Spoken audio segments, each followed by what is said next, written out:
Bonjour Karine Lacombe. Bonjour. Vous êtes infectiologue, chef de service à l'hôpital Saint-Antoine et puis héroïne d'une bande dessinée publiée chez Stock, une infectiologue au temps du corona. On va en parler dans quelques instants, Karine Lacombe, parce que vous êtes un des visages de la lutte contre cette pandémie depuis le début. Vous avez évidemment écouté Emmanuel Macron hier. Est-ce que vous diriez aujourd'hui, comme certains, alors qu'il annonce peut-être qu'on atteindrait 5000 contaminations par jour le 15 décembre et qu'à ce moment-là, on pourrait lever le confinement. Certains disent le président croit au Père Noël. Vous croyez au Père Noël ? On a tous envie de croire que Noël existe, en tout cas qu'on fêtera Noël ensemble. Ces 5000 contaminations qui sont prévues qui sont, on va dire, projetées et calculées pour le 15 décembre correspondent à la pente actuelle de décroissance du nombre d'infections tel qu'il est rapporté par Santé publique France. Donc ça va marcher, c'est ça que vous nous dites aujourd'hui. Donc ça va, on sait bien que l'importance que les mesures barrières actuelles, le confinement, etc., ont sur la dynamique de l'épidémie. Donc oui, ça devrait être le cas. Oui. Donc on pourra lever le confinement le 15 décembre sans souci sur une éventuelle reprise de la pandémie ? Tout dépend de la façon dont on va personnellement, à titre individuel, s'impliquer dans l'application des mesures qui ont en cours actuellement et celles qui sont levées, par exemple toute la réouverture des petits commerces, etc., etc. On voit bien qu'on essaie de faire ça graduellement parce qu'on tire la leçon de ce qui s'est passé après la première vague où on a probablement déconfiné trop vite à un moment où il y avait encore beaucoup d'infections en cours. Mais c'est complètement différent maintenant par rapport à la première vague puisque maintenant on dépiste, on diagnostique à large échelle, ce qui n'était pas le cas après la première vague. Donc les chiffres du nombre de contaminations encore en cours est beaucoup plus juste. Oui, et puis il y a une pression économique.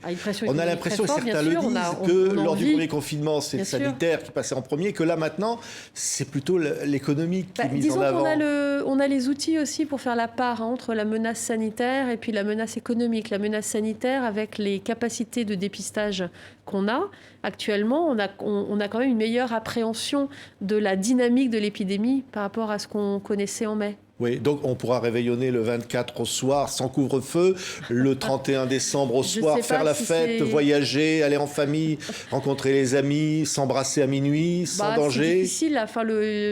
Pour l'instant, pour le couvre-feu, je pense que ça ne va pas se passer vraiment de cette façon. Vous dites Noël sans couvre-feu.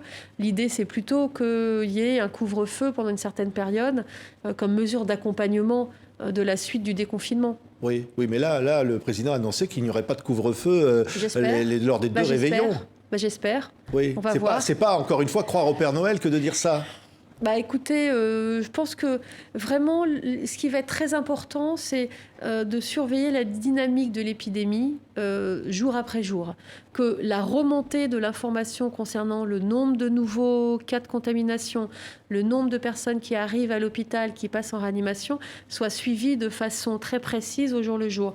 Et là, à ce moment-là, on pourra dire, oui, ok, on applique telle et telle mesure. Oui. Donc, on va vers très clairement, une vie vous plus mettez normale. quand même un bémol, Karine Lacombe, sur cet espoir, parce que le président voulait donner de l'espoir. Non, je ne mets pas un bémol, pardon. Comme tout le monde, j'espère. On a envie d'être porté par cet espoir. On a envie d'être optimiste, parce qu'on voit bien qu'il veut être optimiste, le président. Absolument. Mais je dis simplement qu'on est des gens adultes, responsables, et qu'on n'a pas besoin de faire l'autruche, en fait. Oui. Il faut regarder les choses en face, telles qu'elles sont. On a une crise sanitaire majeure. On essaie de faire le maximum pour diminuer l'impact de cette crise sanitaire, que ce soit sur le plan de la santé, le plan de l'économie. On regarde les choses en face, on agit en conséquence. Si la dynamique de l'épidémie continue de diminuer comme c'est le cas actuellement, bien sûr, mais les mesures prises, vous font penser, vous l'infectiologue, que ça va dans ce sens, qu'elles vont dans le bon sens, ces mesures. C'est-à-dire qu'on maintient les restaurants et les bars fermés. Pour l'instant, ça va dans le bon sens. On a maintenant beaucoup d'informations, de données scientifiques qui montrent que les bars, les restaurants sont des lieux importants de contamination. C'est pas ce que disent les restaurateurs eux-mêmes, qui sont furieux. Je comprends, mais on voit bien qu'on est dans deux injonctions contradictoires quelque part. On a Tout le monde veut avoir une vie normale, dont les restaurateurs. Ils ne comprennent pas pourquoi ils sont fermés, pourquoi les coiffeurs sont ouverts, pourquoi on va dans le métro et pourquoi, etc. Parce que pourquoi on ouvre les messes, par exemple, et puis pas les restaurants. Parce que tous les endroits qui sont ouverts actuellement, enfin qui vont se rouvrir, sont des endroits où on peut porter le masque, où on peut exercer une certaine distanciation sociale et tout, ce qui n'est pas le cas des bars, ce qui n'est pas le cas des restaurants. Et on a bien vu, par exemple, quand il y a eu le couvre-feu à Paris, et dans les grandes métropoles françaises, qu'au bout de 15 jours, alors que le confinement venait d'être mis en place, on voyait déjà une amorce de décroissement du nombre de cas, du nombre de personnes qui arrivent. Donc vous êtes en train de nous dire que le couvre-feu, ça va continuer encore très longtemps. Le couvre-feu, en tout cas tel qu'il a été initié en novembre, en octobre, fin octobre, a clairement permis d'amorcer la baisse de la dynamique de l'épidémie. Et le couvre-feu, ça a touché principalement les restaurants, les bars. On ne peut pas dire le contraire. Vous portez un masque aussi, Karine Lacombe. J'ai envie de vous dire, jusqu'à quand est-ce qu'on va porter son masque toute sa vie On portera un masque jusqu'à ce que l'on soit rassuré sur la dynamique de l'épidémie. J'espère que le vaccin, qui va arriver dans pas longtemps, permettra de retourner à une vie normale sans masque. Je serai la première à enlever mon masque quand vous reviendrez ce sera devant le bon nous endroit. Pour enlever votre masque sans ce masque. jour-là. Oui, ça sera une grande absolument. fête. Hein. Mais je voulais dire, vous parliez du vaccin. Le président a annoncé un certain nombre de choses. On va attendre la fin de l'année pour vacciner, alors que l'Allemagne va commencer pratiquement là dans quelques jours, et d'autres pays qui vont commencer à vacciner. Pourquoi cette attente? Pourquoi finalement les Français sont contre les vaccins et puis on ne veut pas les rendre obligatoires pour autant? Non, alors les Français ne sont pas majoritairement contre les vaccins, heureusement. Il y a quand même une majorité qui comprend pourquoi il est important dans une pandémie mondiale d'un virus que l'on peut prévenir par la vaccination, pourquoi il est important de se vacciner. Les Français sont aussi des gens raisonnables, c'est-à-dire qu'ils ont bien compris qu'il faut aussi qu'on ait des garanties en termes d'efficacité, on commence à les avoir, mais également en termes de sécurité d'emploi. Et c'est ça, et ce sont ces données-là qui arrivent et qui font qu'on va pouvoir vacciner rapidement. Alors pourquoi en Allemagne on vaccine avant la France?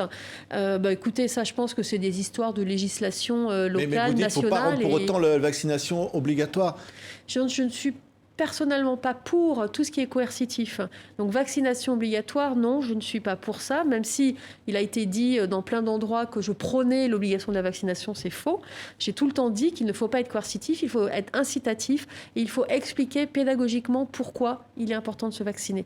Et je suis sûre que la grosse majorité des Français demanderont la vaccination. Je peux vous dire que je suis quasiment sûre qu'on aura des embouteillages pour se faire vacciner. Donc c'est aussi à ça que ça sert d'avoir ce délai. Puis il faudra être vacciné pour voyager, pour prendre l'avion, peut-être pour aller au restaurant. Finalement, ça va être... Alors peut-être que pour prendre l'avion, exactement. Enfin, en tout cas, peut-être que des pays tiers vont dire, comme on a pour la fièvre jaune, dans les pays endémiques de fièvre jaune, il faut présenter votre carnet de vaccination internationale. Vacciné contre la fièvre jaune, vous pouvez rentrer. Vous n'êtes pas vacciné, on vous vaccine à la frontière ou vous ne rentrez pas. Peut-être qu'il y aura des mesures de ce type-là, on ne sait pas.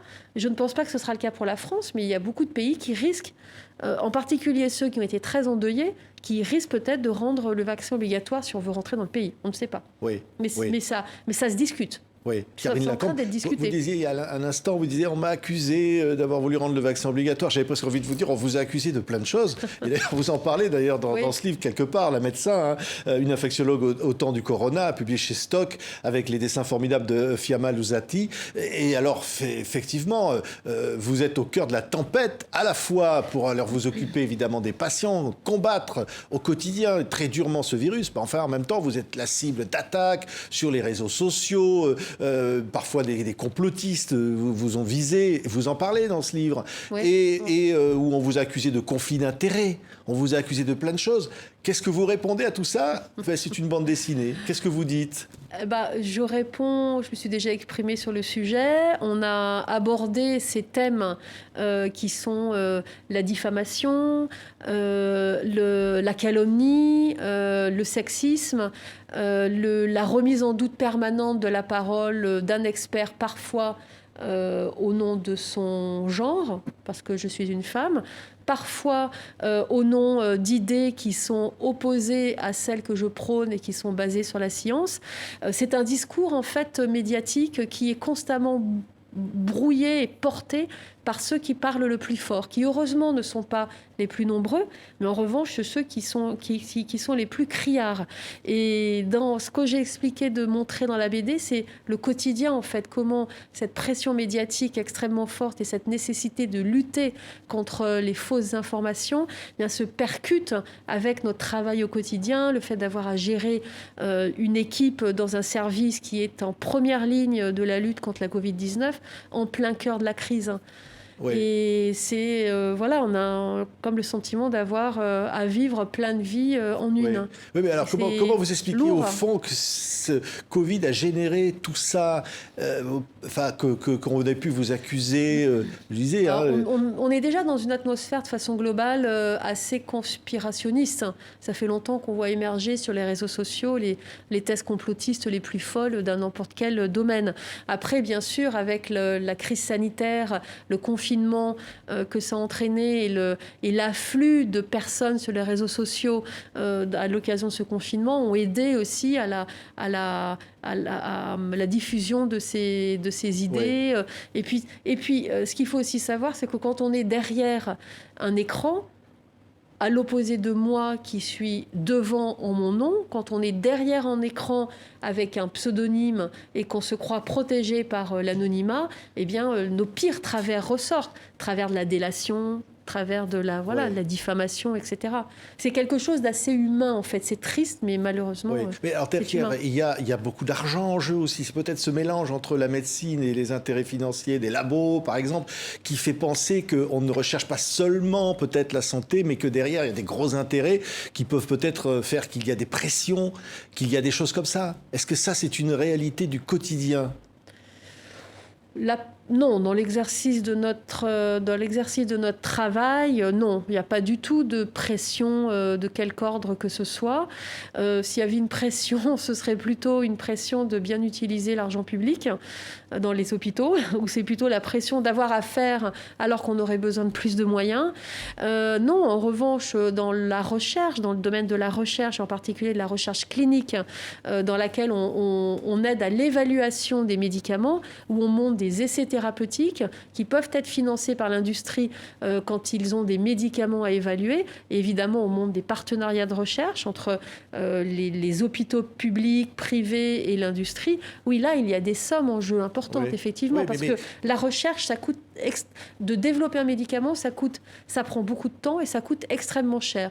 Et c'est vrai que pendant cette crise-là, il y a eu énormément d'argent mis sur la table pour développer des médicaments, pour développer les vaccins.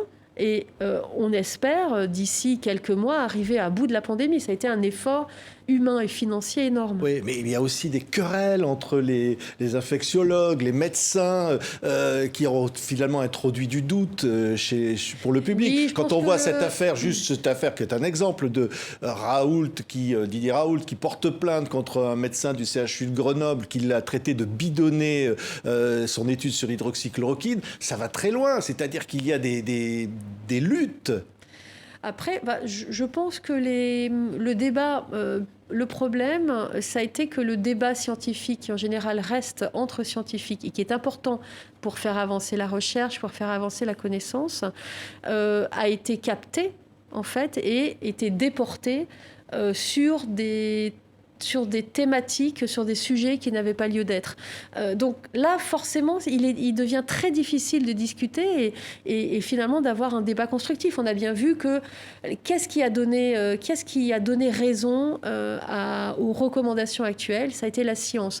On a monté les essais thérapeutiques, on a lutté contre le temps médiatique. Le temps de la science a lutté contre le temps médiatique. Oui. Et maintenant, on commence à avoir les résultats des grands essais qui ont été mis en place dès le mois de janvier. On commence à savoir comment on doit traiter les patients, quels sont les traitements qui marchent, qui ne marchent pas, basés vraiment sur la science. Et c'est ça qui est important. Mais il faut laisser son temps à la science. Raoult, lui, qui était fondé de l'hydroxychloroquine, lui, c'était le temps médiatique. Non, moi, je dis rien. Non, je dis rien de particulier sur ça. Je dis que il ne faut pas confondre le temps de la science avec le temps médiatique. Il ne faut pas non plus confondre le temps de la science avec le temps judiciaire, le temps médiatique avec le temps judiciaire. On est en train, là, vous parliez d'une plainte qui est rendue publique, mais depuis quand rend-on public des plaintes qu'on porte contre des confrères? Jamais. Après, c'est des problèmes qui se règlent au niveau du Conseil de l'ordre, au niveau du tribunal pénal, s'il y a besoin. Pourquoi rendre... C'est la bonne question qu'il faut se poser. Pourquoi rendre public une plainte? Oui, c'est quoi l'intérêt derrière? On rend public parce qu'il y a une plainte contre Raoul. Raoul porte plainte, donc ça va dans tous les sens. Hein. Ouais, je sais pas. Après, il y a des fuites dans les médias, etc. Bon, c'est... Malheureusement, je ne pense pas que sur ce plan-là, qui que ce soit en sortira grandi. Ouais. Quand vous regarderez ça dans quelques temps, parce que c'est une bande dessinée, hein, je le disais, on dira c'était une aventure humaine incroyable. Parce qu'au fond, c'est aussi une lutte contre la mort. Parce que derrière, il y a quand même des morts, il y a quand même des souffrances. Il ne faut jamais oublier ça. Exactement. J'espère que c'est ce qu'on retiendra de la BD, que ça a été cette épopée incroyable où on est percuté de plein fouet par un nouvel agent infectieux dont on ne connaît rien, qui donne une maladie dont on ne connaît rien. Et malgré tout, avec aucune arme, il faut faire face, il faut soigner. Et c'est ce qui nous a mobilisés à partir de février et qui nous a portés, qui nous porte encore jusqu'à présent, puisqu'on vient de passer cette deuxième vague, qui heureusement, grâce aux connaissances qu'on a acquises à l'occasion de la première, a été quand même moins violente. Même si on a eu le même nombre de personnes qui sont arrivées à l'hôpital, etc., on voit que la mortalité aura été moins importante. On commence à avoir des chiffres qu'on a besoin de consolider.